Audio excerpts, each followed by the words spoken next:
I always thought moving to a quiet neighborhood would give my kids the fresh start they deserved. I was wrong. I had no idea that the woman who ran our HOA, Karen, would go so far as to fake my death just to steal my children. At first, everything seemed normal. After my wife passed away a few years ago, I was left raising my two kids alone. We had been through a lot, and when I found an affordable home in a seemingly friendly, well maintained community, I thought I had finally found a place where we could heal and move forward.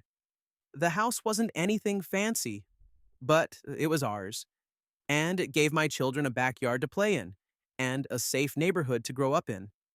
The HOA seemed like a minor inconvenience at first, just a few strict rules about lawn maintenance and garbage collection. I didn't care much as long as we were left alone. But then I met her, Karen. She was the HOA president and an absolute tyrant. She ran the neighborhood like her personal kingdom, always watching, always judging. The first time we spoke, she gave me that fake, overly polite smile that instantly made my skin crawl. She introduced herself with a clipboard in one hand and a set of rules in the other, making it clear she expected me to follow them to the letter. At first, I tried to stay on her good side. I kept my lawn trimmed, made sure my trash bins were put away on time, and attended a few HOA meetings. But the more I saw of Karen, the more I realized she was obsessed with control. She wasn't just concerned about keeping the neighborhood looking nice, she wanted absolute power over everyone's lives. It started with petty fines. Your grass is half an inch too high. Fine, $50. Your trash can was out 10 minutes past collection time. Fine, $75. I thought it was ridiculous, but I paid the fines just to avoid trouble. Then she started criticizing my parenting. She made it clear she didn't approve of the way I was raising my kids. She constantly checked in on them, asking inappropriate questions. Are you sure they're eating properly? I don't see you making school lunches. Don't you think they should be inside more?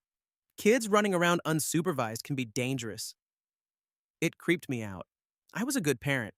My kids were safe, happy, and well fed, but Karen acted like I was unfit to raise them. I brushed it off as neighborhood gossip until things started getting worse. One day, I caught Karen talking to my kids while I was inside making lunch. She had stopped them on the sidewalk and was asking them personal questions. Do you ever feel lonely? Wouldn't it be nice to have a mother figure around? That was the moment I realized something was seriously wrong with this woman. I confronted her, demanding she stay away from my children. She just smiled and said, I'm only looking out for them. A child needs stability. A single father. Well, it's a lot of work, isn't it? I knew exactly what she was implying. I warned her to stay away from us, but Karen wasn't the type to take no for an answer. Not long after that, Child Protective Services showed up at my door. A report had been made, anonymously of course, claiming that my children were being neglected. The CPS agent was polite but firm, asking to see the kids and inspect the house. I complied, furious but knowing I had nothing to hide. After a thorough check, CPS cleared me immediately. I knew who had made the false report, and I knew that Karen wasn't done yet. Then the real nightmare began. It started with a letter in the mail. It was a condolence letter. I was confused. It was addressed to me but expressed sympathy for my recent passing. I thought it was a mistake at first, maybe some mix-up with the mail. But then I checked my bank account. It was frozen.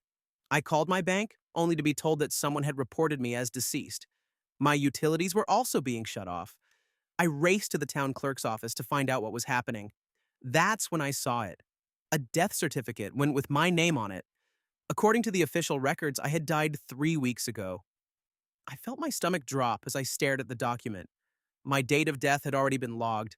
My identity was flagged as deceased, and my entire existence was being erased. And then it hit me. Karen. This wasn't just a mistake. This was her doing. I rushed home, my hands shaking as I went online to check legal records. What I found nearly made me collapse. Karen had filed for adoption of my children. She had gone to court claiming to be their new legal guardian. She had provided evidence that I was dead, the same forged death certificate, and had already begun moving forward with the adoption process. My children had no idea. They thought I had just been busy dealing with the HOA while behind the scenes. Karen was erasing me from their lives. I had never been more terrified in my life. I grabbed every document I had: my birth certificate, social security card, bank statements, and utility bills, and drove straight to the courthouse. I stormed into the clerk's office and demanded to speak with a judge. I had to prove I was alive before it was too late. But when I told them my name, I saw the look on the clerk's face. They had already heard of me, and they thought I was dead. "Sir," the clerk said hesitantly, "we already have documentation of your passing.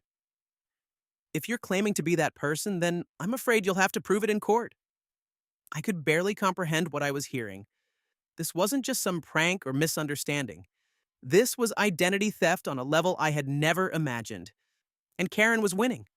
I had no legal identity until I could fight this in court, no bank account, no access to my own home's ownership records. I was, as far as the system was concerned, a ghost. And Karen was getting closer to legally stealing my children. I knew that if I didn't act fast, I would lose them forever.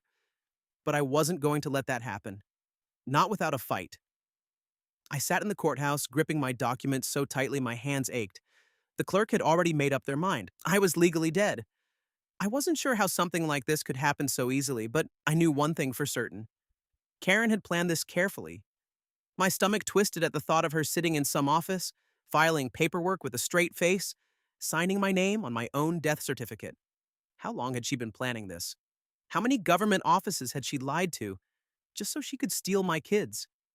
I knew I had no time to waste. "I need to see a judge now," I demanded. The clerk hesitated, clearly unsure of what to do. To them, I was an imposter, claiming to be a man who, on paper, no longer existed. Finally, after making a call, they told me there was a hearing scheduled that afternoon regarding the adoption. Karen was trying to push the process through the courts that same day. I had less than 2 hours before she could make this official. I rushed home, gathering every bit of evidence I could find. Photos of me with my kids, their birth certificates, my lease agreement, security camera footage from my house proving I had been very much alive during the time I had supposedly been dead. I wasn't about to let some psychotic HOA president erase me. When I arrived at the hearing, Karen was already there. She sat at a table with her lawyer, dressed in a black suit, hands folded in her lap like she was a grieving widow. As I stepped into the room, she turned and her expression froze. For a brief second, I saw genuine panic in her eyes. She hadn't expected me to be here. Then, as if flipping a switch, she put on the performance of her life. She gasped loudly, clutched her chest, and burst into tears. "Your Honor," she sobbed. "I don't know who this man is, but I just lost my dear friend. And now some fraud is trying to steal his identity." The judge turned to me with a frown. "Sir, do you have any evidence that you are who you claim to be?" I stepped forward, placing my documents on the table. "Your Honor, I am not dead. This woman fabricated my death to gain custody of my children." Karen let out a dramatic gasp. "That's impossible. The paperwork is official. I even have his will right here, granting me guardianship of the children." I felt my blood run cold. She had forged a will. She was so sure of herself, so confident that I wouldn't show up, that she had actually faked legal documents claiming I had willingly left my kids in her care. The judge examined her papers. "This will states that the deceased wished for Karen to be the legal guardian. Do you have any evidence proving otherwise?" I felt like I was going insane. How was this happening? I took a deep breath and forced myself to stay calm. "Your Honor, if you look at the security footage from my home, you'll see that I was alive well after my supposed date of death. I have financial records, witness statements, and I am standing right here in front of you." The judge studied me carefully. "We will need time to verify these documents." Karen immediately pounced on that. "But in the meantime, the children should stay with me," she insisted. "They've already been through so much. We don't want to traumatize them further." I nearly lost it. She was trying to steal my children in real time, right in front of me. I gritted my teeth and looked directly at the judge. "Your Honor, if you allow her to take my children before verifying the truth, you might be handing them over to a criminal. I have evidence that this woman filed a false report with CPS, and I believe she committed identity fraud. If you let her take my kids today, there's no telling what she'll do next." The judge hesitated.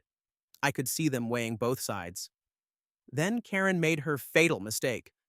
She interrupted the judge. "This is ridiculous," she snapped, dropping the fake tears. "You need to grant me custody right now. The sooner we move on from this nonsense, the better." The courtroom went silent. The judge raised an eyebrow. "Ms. Karen, I find it odd that you are in such a rush to finalize this case before we've even verified the death certificate. Almost as if you're afraid of what we might find." Karen blanched. Her mouth opened, then shut. She had overplayed her hand. The judge sighed. "This is a serious accusation. I'm ordering an official investigation into the validity of these documents. In the meantime, the children will remain with their biological parent until further notice." I nearly collapsed from relief. Karen lost it. "No, that's not fair," she shrieked. "He doesn't deserve them. He's a bad father." "Enough, Ms. Karen," the judge barked. "If you continue this behavior, I will hold you in contempt of court." Karen fell silent, her face twisted in rage. The hearing was over, but I knew this wasn't the end. That night, I made sure every single door and window was locked. I knew Karen wasn't going to let this go. Sure enough, I woke up around 2 a.m. to the sound of my security alarm blaring. My heart nearly stopped as I rushed downstairs. Someone had tried to break into my house. I pulled up the security camera feed and saw a figure running down the street. I couldn't see their face, but I knew. I knew it was Karen. She was getting desperate. The next morning, I got a call from my lawyer. He sounded shaken. "She tried to tamper with court records," he told me.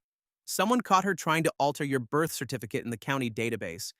We have enough to press charges now." I hung up, my hands shaking with rage and relief. Karen had dug her own grave.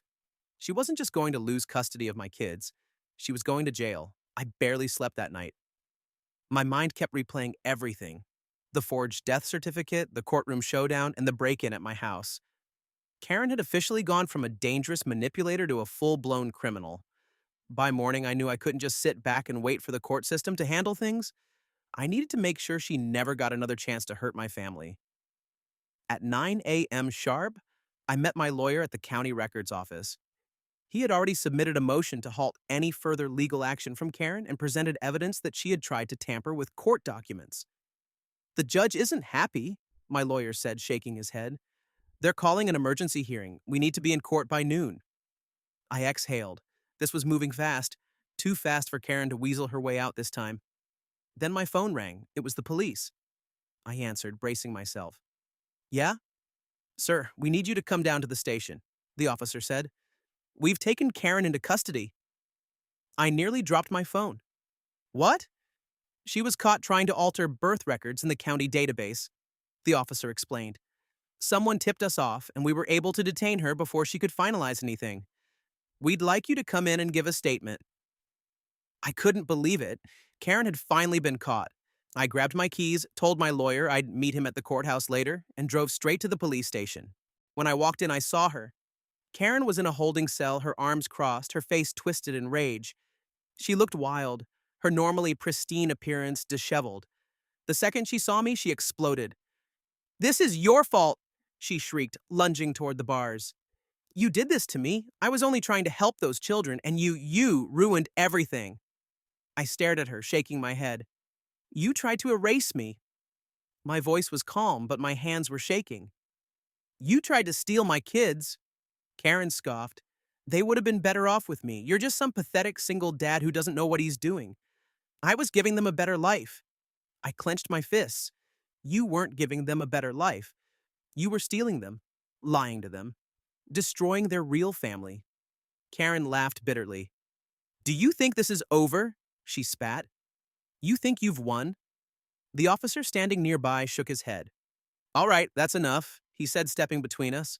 "She's already been charged with identity fraud, falsifying government documents, and attempted custodial interference. We're adding breaking and entering based on the evidence from your security cameras." Karen's face paled at that. I let out a breath I hadn't realized I was holding. It was finally happening. She was going to prison. A few hours later, I was sitting in the courthouse once again. But this time, Karen wasn't in control. She was being dragged in by two officers wearing handcuffs. The judge wasted no time. "Ms. Karen, you have been charged with multiple counts of fraud, identity theft, and attempted child abduction. Do you have anything to say for yourself? Karen lifted her chin. This is a travesty of justice, she shouted. I was doing what was best for the children. That man, he's an unfit father. The judge sighed and rubbed his temples. We've reviewed all the evidence.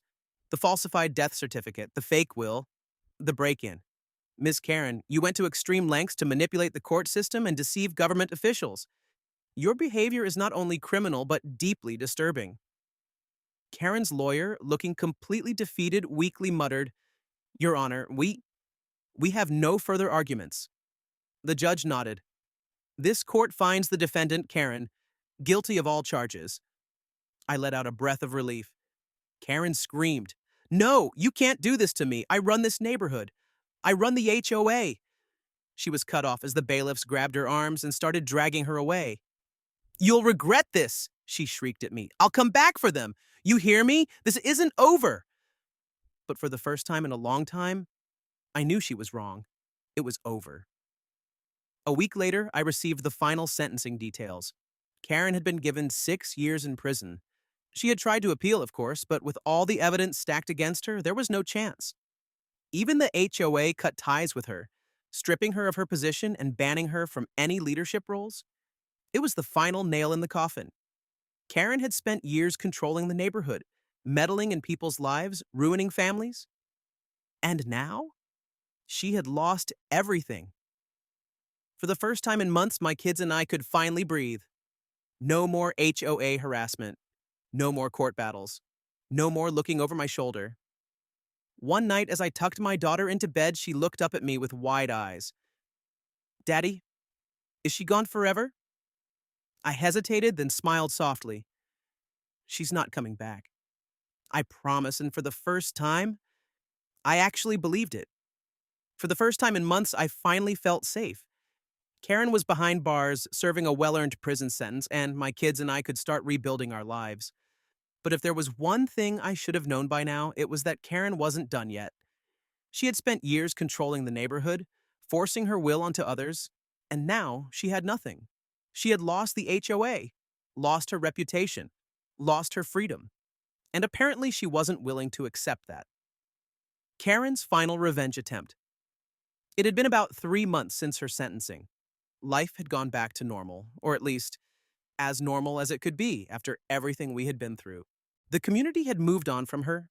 The new HOA leadership wanted nothing to do with her, and the neighborhood actually became a more peaceful place. I had finally unlocked my bank accounts, reestablished my legal identity, and, most importantly, I had regained full legal protection over my kids. Then, one night, it happened. It was 2 a.m. when I heard the sound of glass shattering. My heart froze. I jumped out of bed, reaching for the bat I kept under my nightstand. My adrenaline was already pumping as I rushed toward the sound. When I reached the living room, my stomach dropped.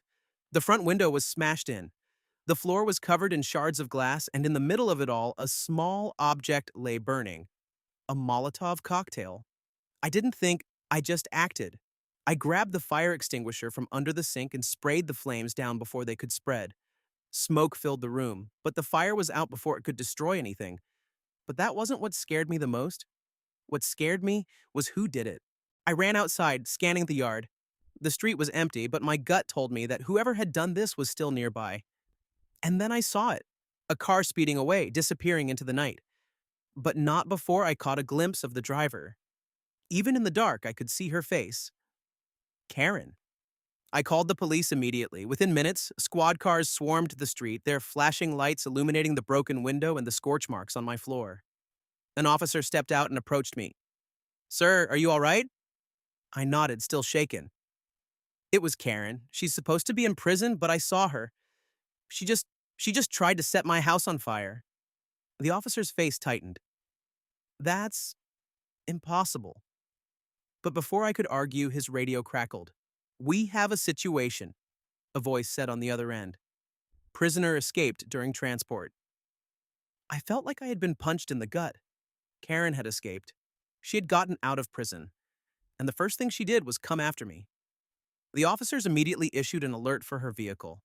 They told me to stay inside, lock the doors, and keep my kids close. I could barely think straight. How had she even managed to escape? Had she bribed someone? Found some legal loophole? Or had she just overpowered the wrong guard and made a run for it? One thing was clear, she wasn't finished with me yet. For the next 24 hours, I barely slept. Officers patrolled the area, watching for any sign of her. My kids were scared, and I was on edge. Then, the next evening, I got a call from the police. We found her. They had cornered her at a motel just outside of town.